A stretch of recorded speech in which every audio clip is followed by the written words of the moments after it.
चलो ये क्वेश्चन देखते हैं। A uniform circular disc of radius 50 centimetre is at rest, is free to turn about an axis which is perpendicular to the plane and passes through its center.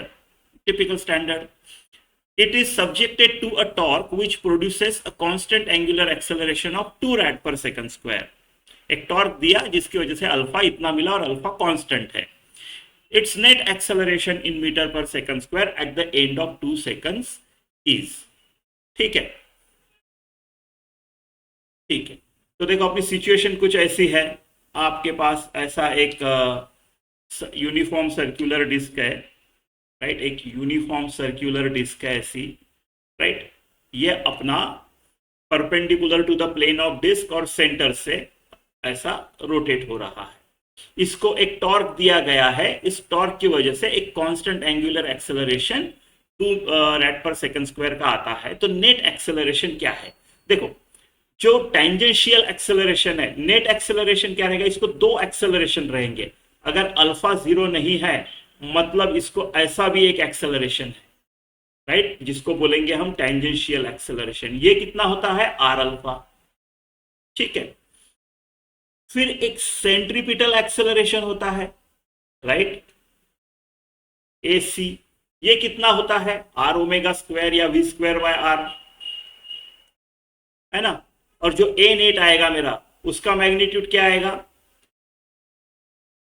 ये आपका A T का square plus A C का square.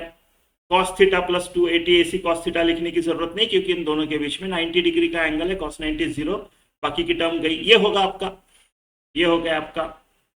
देखो A T जो है वो तो easy है क्योंकि उन्होंने अल्फा दे के रखा है 2 है करके. आर अल्फा, आर मुझे पता है 50 सेंटीमीटर यानी, राइट, आधा मीटर.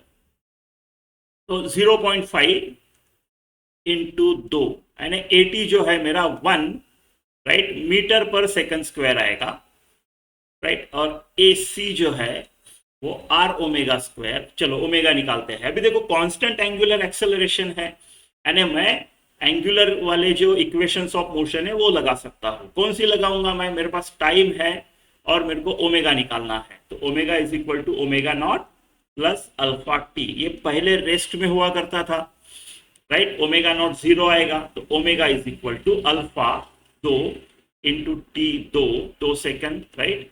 तो ये 4 है, ओमेगा 4 है. तो आर ओमेगा स्क्वायर कितना आएगा? आर यानी 0.5, 4 का स्क्वायर 16 यानी 8 आएगा. ये 8 आएगा ये, राइट. तो फिर मेरा ए नेट कितना आएगा? रूट ऑफ, राइट, इसका ए नेट का मैग्नीट्यूड जो आएगा वो आएगा 80 का स्क्वायर प्लस ए सी का square which is equal to 1 का स्क्वायर प्लस 8 का स्क्वायर रूट 65, राइट, मीटर पर सेकंड स्क्वायर. क्लोज टू कितना आएगा? 8. 64 होता तो 8 आ जाता था, तो 8.